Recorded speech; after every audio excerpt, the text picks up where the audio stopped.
Hello guys, welcome to our channel study with details. तो आज की इस वीडियो में हम करने वाले हैं चैप्टर 5 जीवन की मौलिक इकाई।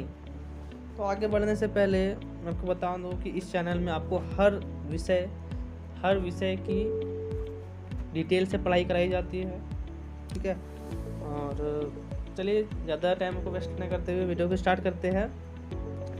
तो अब हम इस चैप्टर में पढ़ने वाले हैं, क्या पढ़ने वाले हैं? Cell, chapter 5 cell. तो अभी हम चैप्टर का तो नाम है जीवन की मौलिक इकाई, तो इसको मैंने सेल क्यों कहा? जीवन की मौलिक इकाई है, सेल कहाँ से आ गया? तो जीवन की मौलिक इकाई को ही हम क्या बोलते हैं? कोशिका बोलते हैं, यानी कि सेल, इंग्लिश में सेल। जीवन की मौलिक इकाई को हम कोशिका कहते हैं। अभी इसको आप इतना याद रखिए कि कोशिका क्यों कहते हैं, कोशिका क्या है, इसको आगे हम डिटेल में पढ़ेंगे। अभी आप इतना याद रखिए कि जीवन की मौलिक इकाई क्या किसको बोलते हैं? कोशिका को। एग्जाम्पल के तौर पे मैं आपको बता रहा हूँ, आपको समझ में आ जाएगा। एग्जाम्पल के तौर पे जैसे घर है, आप किसी घर में, अभी घर में ना, चलिए घर है, तो घर किससे बना हुआ होता है? मैं आपसे सवाल पूछूं, घर किससे बना हुआ होता है? तो आप बोलेंगे घर तो रूम से बना हुआ होता है। घर तो रूम ही से ना बना होगा। अच्छा ठीक है, तो रूम किससे बना हुआ होता है? रूम तो रूम दीवार से बना होगा। दीवार है, 4 दीवार है, तो फिर एक रूम बन गया। तो ठीक है, तो दीवार कैसे बना है? तो दीवार किससे बना है? तो ईंट से। तो इसका मतलब यहाँ पे हम लोग घर से रूम से दीवार से ईंट, मतलब सबसे छोटी, मतलब क्या है? ईंट है, इससे छोटा तो कुछ है नहीं। सबसे छोटा भाग क्या है? घर। सबसे छोटा भाग क्या है? ईंट। तो इसलिए ईंट को हम क्या बोलेंगे? ईंट को हम बोलेंगे मौलिक इकाई। क्यों बोलेंगे मौलिक इकाई? क्योंकि सबसे छोटा भाग है। तो जो सबसे छोटा भाग होता है उसी को हम क्या बोलते हैं? ईंट बोलते हैं। यानी मतलब यहाँ पे ईंट है, उसी को हम क्या बोलते हैं? मौलिक इकाई, जो सबसे छोटा है, ठीक है। तो यानी कि ईंट हमारा मौलिक इकाई हो गया। क्या हो गया? ईंट मौलिक इकाई, यानी कि सबसे छोटा भाग किसका? घर का। तो घर का मौलिक इकाई किसे बोलेंगे हम? ईंट को बोलेंगे। आई होप आप समझ गए होंगे कि घर का मौलिक इकाई हम ईंट को क्यों बोले। क्योंकि जो ईंट है सबसे छोटा भाग है घर का। उसी प्रकार जैसे हमारा शरीर है ना, शरीर है, तो शरीर किससे बना हुआ है? तो आप बोलेंगे शरीर तो अंग से बना हुआ है, सिंपल। अच्छा, अंग किससे बना हुआ है? तो अंग उत्तक से बना हुआ है। लेकिन उत्तक किससे वो बना हुआ है? तो उत्तक बना हुआ है कोशिका से। सबसे छोटा भाग, यानी कि शरीर का सबसे छोटा भाग कोशिका। इससे छोटा कुछ है नहीं, इससे छोटा कुछ नहीं है। सबसे छोटा भाग कोशिका। इसलिए जिस प्रकार हमने सबसे छोटा घर में ईंट है, इसी तरह हमने बोला कि शरीर का सबसे छोटा भाग कोशिका है। और जिस तरह हमने घर का मौलिक इकाई ईंट कहा, उसी तरह जब कोशिका सबसे छोटी इकाई है शरीर का, तो हम बोलेंगे कि जो कोशिका है वो मौलिक इकाई है। यानी कि जीवन की मौलिक इकाई किसे बोलते हैं? कोशिका को। आई होप आपको समझ में आ गई होगी बात। तो जीवन की मौलिक इकाई, तो आई होप आप समझ गए होंगे कि कोशिका किसे बोलते हैं, किसको कहते हैं कोशिका। तो कोशिका को अब आप बता सकते हैं कोशिका क्या है? कोशिका क्या है? तो कोशिका जीवन की मौलिक इकाई है। तो इसलिए मैंने हेडिंग में शुरू कहा था कि जीवन की मौलिक इकाई मैं बोलूं या फिर कोशिका, बात एक ही है। तो इनडायरेक्टली हमें क्या पढ़ना है? कोशिका के बारे में पढ़ना है ना। कोशिका को तो जीवन की मौलिक इकाई कह रहे हैं, तो इस चैप्टर में हमको कोशिका के बारे में पढ़ना है। तो कोशिका आपको समझ में आ गया कि कोशिका किसको बोलते हैं? तो जीवन की मौलिक इकाई कोशिका कहते हैं। तो चलिए अब हम आगे बढ़ते हैं। अब हम आगे बढ़ने से पहले देखिए, कोशिका तो आ गया, चलिए, लेकिन कोशिका कहाँ से आया? सबसे शुरू में कोई तो खोज किया होगा, तभी कहीं से कोशिका आया है। तो कोशिका की खोज किसने की? तो कोशिका की खोज की है, कोशिका की खोज रॉबर्ट हुक। सर्वप्रथम कोशिका की खोज रॉबर्ट हुक ने की, कब की? तो 1665 ईस्वी में, है ना।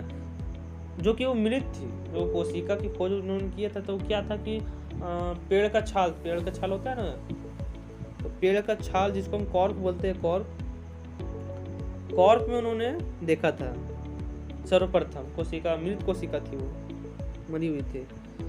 अच्छा, वह कॉर्क की एक पतली काट का अवलोकन कर पाया कि कोशिका के अंदर छोटे छोटे प्रकोष्ठ है। तो उन्होंने कोशिका को देखी कुछ इस प्रकार से देखा, तो कोशिका में देखिए कुछ छोटे छोटे, ये क्या है? प्रकोष्ठ है। ये रॉबर्ट हुक ने क्या देखा कि कोशिका के अंदर छोटे छोटे ये प्रकोष्ठ है। प्रकोष्ठ मतलब घर टाइप का, है ना, बॉक्स टाइप का प्रकोष्ठ, मतलब छोटा छोटा प्रकोष्ठ है। तो इसी प्रकोष्ठ को ये जो रॉबर्ट हुक है, इन्होंने क्या कहा? कोशिका, है ना, इसी को उन्होंने क्या कहा? कोशिका। तो जिसकी संरचना जो है मधुमक्खी की छत्ती जैसा है। तो कोशिका की जो संरचना होती है मधुमक्खी के छत्ते जैसे होती है। जैसे देखिए यहाँ पे चित्र में दिख रहा है आपको, यहाँ पे केंद्रक है,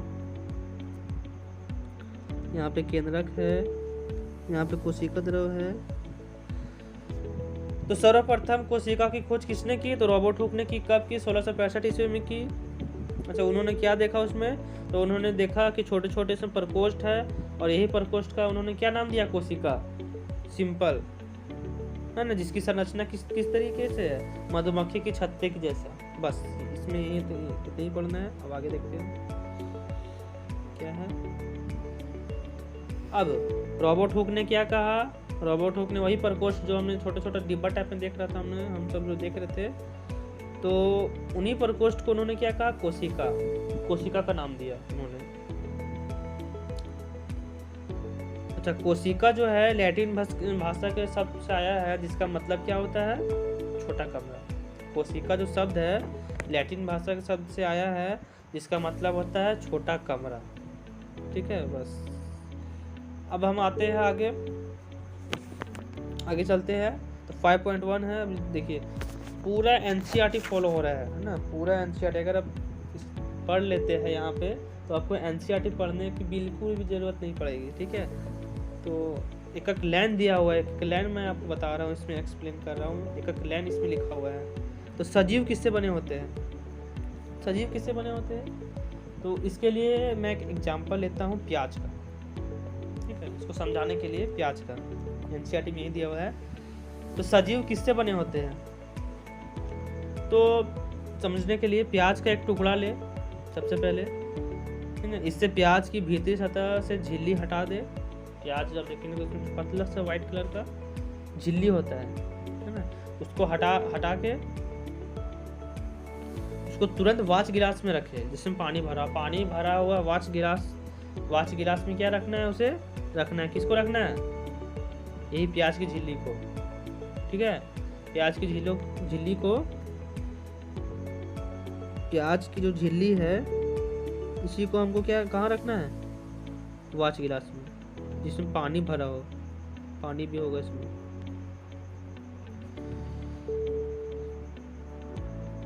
उसके बाद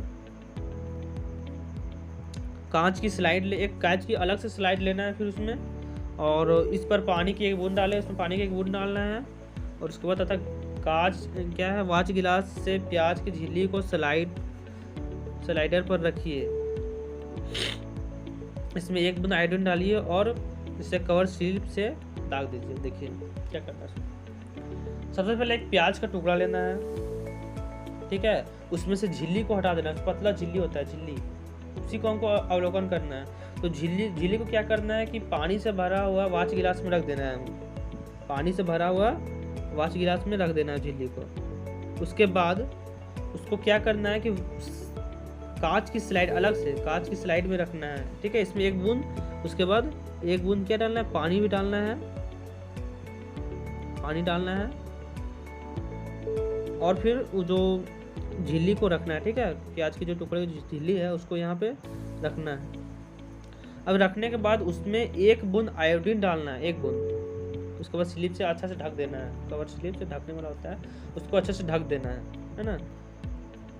ढकने के बाद देखिए यहाँ, अब इसका अवलोकन करें। अब इसको देखिए आप सुंदर से, उसको किस तरीके से दिखेगा देखिए यहाँ पे, तो ये कुछ इस तरीके से दिखेगा, है ना।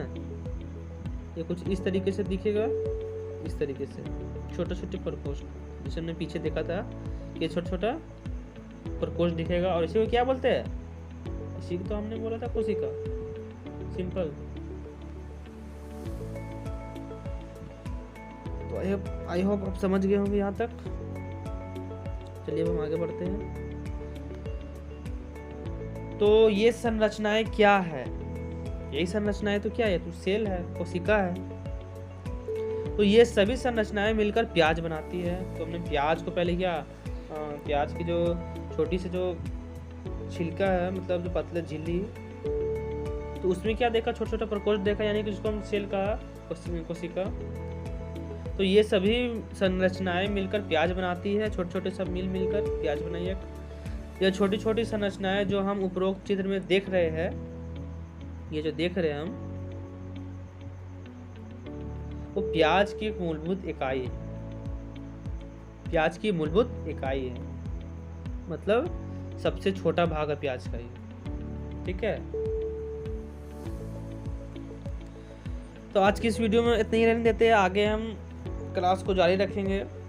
यहाँ तक अगर आपको अच्छा लगता है वीडियो तो सब्सक्राइब करें, और अगर अच्छा नहीं लगता तो सब्सक्राइब नहीं करें, लेकिन कमेंट और लाइक करना ना भूलें।